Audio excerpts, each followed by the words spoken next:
Happy Halloween, everyone, and welcome to another installment of From Pixels to Pictures, the series where we take a look at film adaptations of video games and try to figure out what went wrong.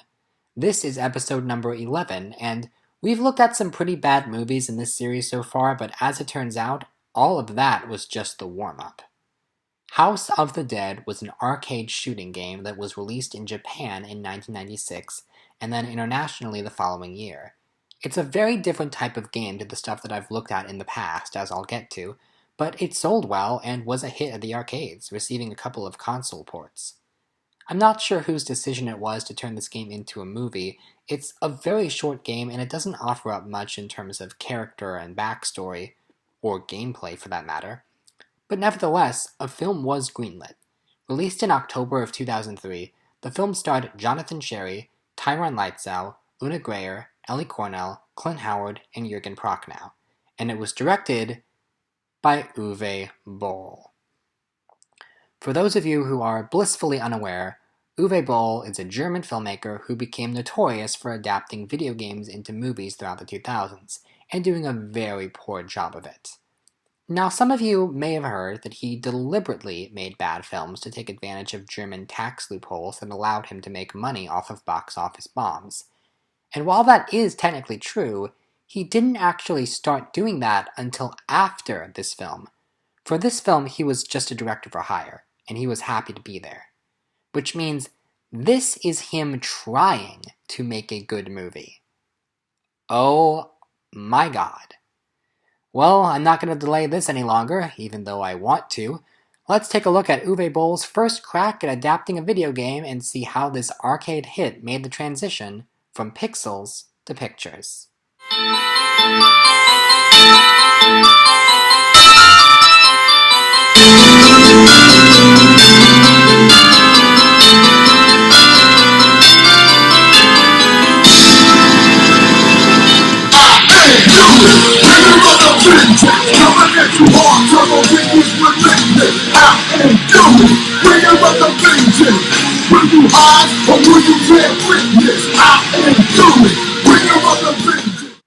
Important disclaimer here, this is the first time I haven't been able to play the game for research. I really tried to find a version of the game I could play on a Mac computer, and I just couldn't. So I tried to compensate for this by turning to YouTube. I watched a full walkthrough of the game and a few analysis videos, so I think I have a good enough understanding of this game. But then again, there's nothing like playing a game for yourself, so I apologize if I missed something. Round 1, Characters. Much like Resident Evil, there is no crossover between the game characters and the film characters. Well, actually that's not technically true, but it's complicated, and I think I'd rather discuss that in the story round. For now though, just keep in mind that these characters are totally new creations of the screenwriters. Which, to be fair, it's not like they had much to go off of in the game. You got your main characters, Thomas Rogan and G, the agents who go in to stop the zombies and blank slate protagonists. You've got Sophie, the female character whose personality consists of needs to be rescued, and your villain, Dr. Kurian, who's a fairly cliché mad scientist. Going into this film, I was too focused on how bad this experience was going to be to pay attention to the fact that none of the characters are the same, and it wasn't really something that I minded. The film has a fairly broad focus on its ensemble cast, and it would be hard to pinpoint a protagonist were it not for the fact that one of them opens the film with narration, that being Rudy, played by Jonathan Sherry. If you're not paying attention, or you're distracted by the awful filmmaking, you could easily miss him stating that he's the only survivor, and the journey of his character isn't really that interesting in comparison to everyone else in the cast. And without getting into his final scene right now, this character could have been really interesting with a rewrite. But as it stands, he's one of the most forgettable protagonists I've seen in a movie in a while. Now, I would like to talk about each of the characters individually, but the movie gave me very little material to work with. Everything I said about the cast of characters in Resident Evil is amplified tenfold in this group. There's Alicia, who's Rudy's love interest that he has virtually no chemistry with. There's Simon, who's a model and gets very angsty about having his face ruined by the zombies. There's his love interest Karma, the token black character, who actually makes it as far as the third act before getting killed, so hooray for not going with the full trope, I guess? And everyone else is just a dumb college kid. They're all horny and they all die, and there's not much to say about them. There are a few adult characters that are worth mentioning, namely the boat captain played by Jürgen Prochnow, who's probably the only actor to emerge from this train wreck with even a shred of dignity, and his right-hand man played by Clint Howard, who clearly knows he's in a bad movie and is just having fun with it. There's also a Coast Guard character who, for some reason, has all her lines dubbed, and that's really all I have to say about that. There is one character I saved for last, and that's the villain, Castillo, who's honestly the only remotely interesting character. There's something twisted about the idea of a man who made himself immortal and had to continually reconstruct his body over the decades. The makeup on this character is honestly one of the better things about the movie, and I wish we had gotten to see more of him. Alas, that's one of many missed opportunities that this film provides. I should also probably mention that the acting in this movie is pretty terrible across the board, but I don't blame the actors for it, as by all indication, Uwe Boll doesn't have the slightest clue how to direct his actors. I actually feel pretty bad for this cast, as I get the sense they were left out to dry by a director who just wants to move on to the next scene as quickly as possible. From everything I've heard about Boll, I feel like if I had been cast in this movie, my performance would be on the same caliber as the rest of the cast. I would try to stretch this category out a bit more, but then I would be putting more thought into the cast of characters in this film than the director did. It's a shame too, because I think there were aspects to some of these characters that worked on paper, but completely fell apart in practice. I'm giving it a 3. Round 2, Setting. As you might expect from the title, the original game takes place entirely in and around a house. A large and spooky mansion filled with zombies that is ultimately revealed to have a huge science lab underneath it. Gee, I wonder where I've seen that before.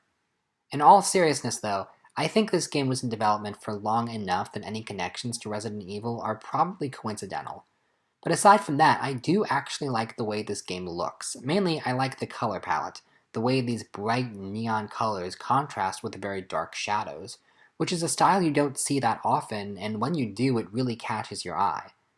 The film takes place mostly on an island, with much of the action taking place in exterior locations. But since they wanted to be able to get away with using the game's title, they had to throw a house in there somewhere. And this house, I won't say it looks awful, but it looks uninspired. And it certainly doesn't look anything like the game.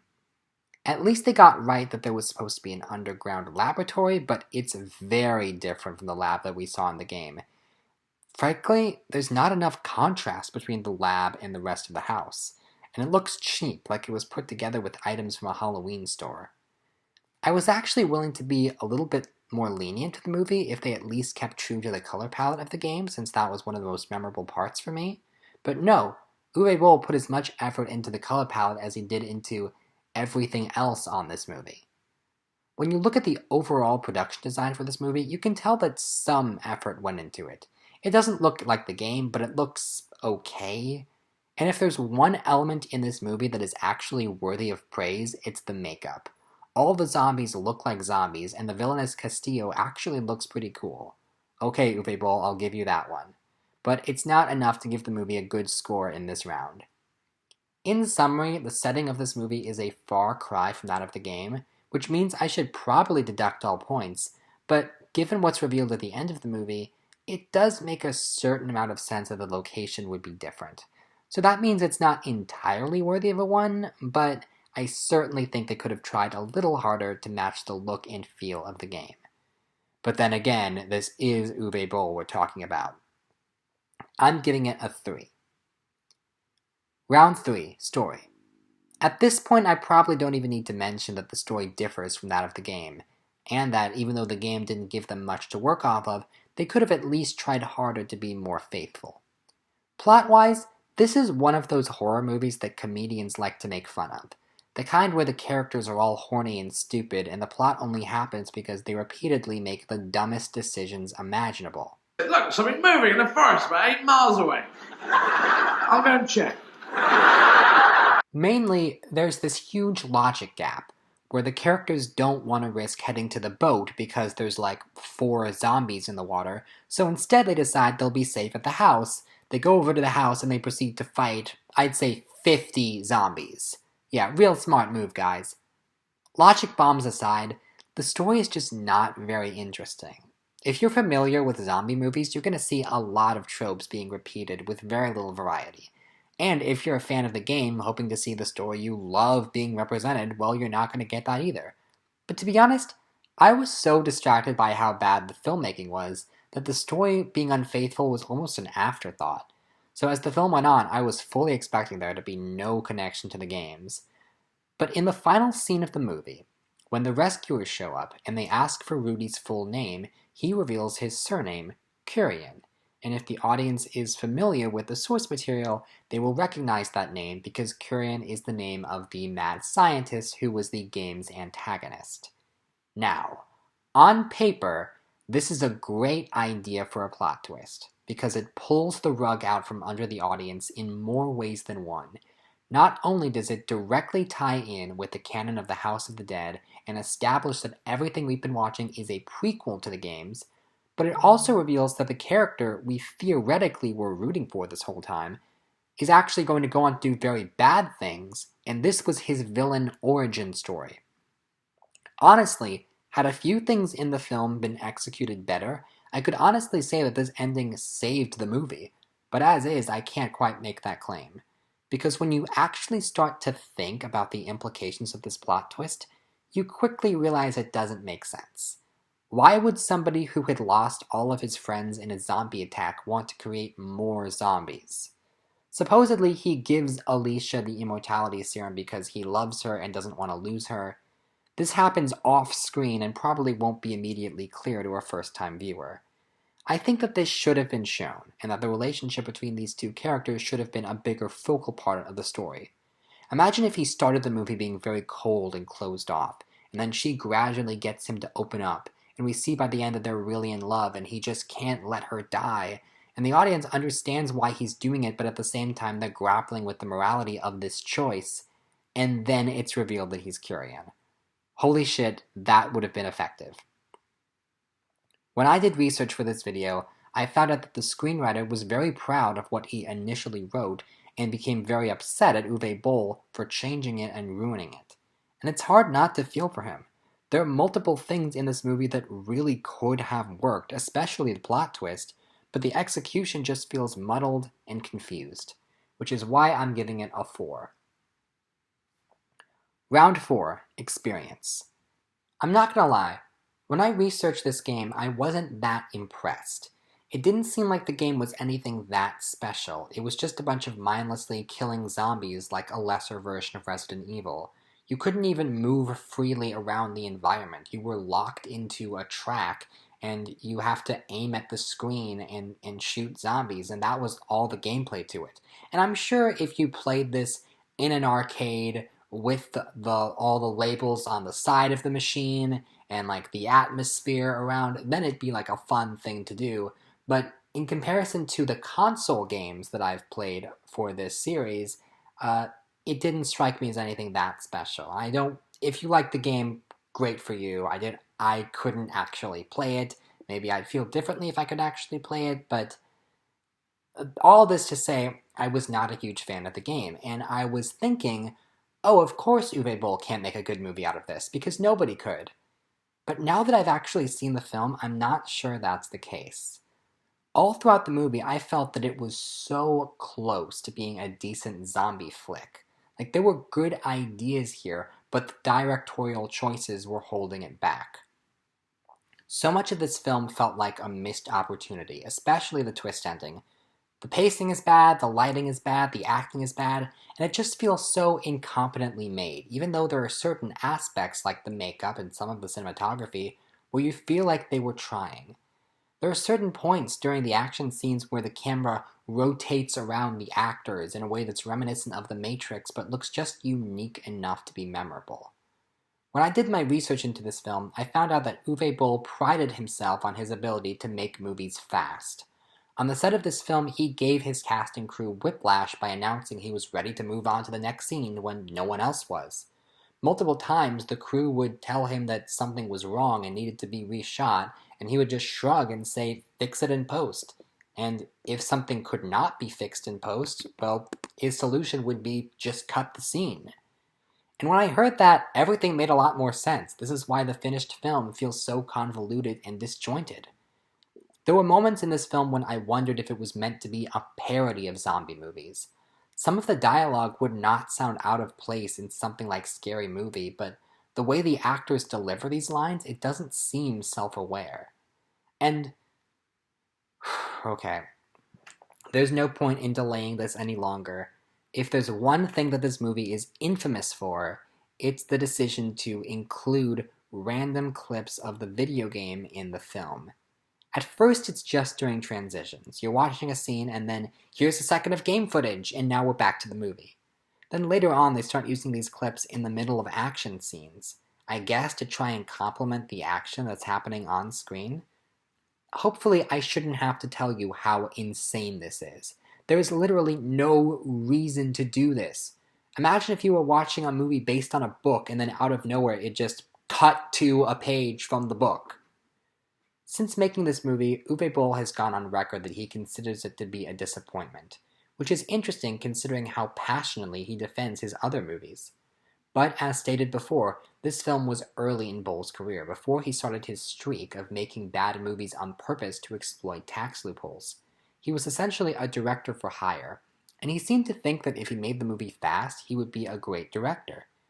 There's something kind of sad about it. It's like he went into this line of work genuinely wanting to direct good movies, and then when he realized he wasn't very good at it, he decided to pour all of his energy into deliberately making terrible films so he could make money.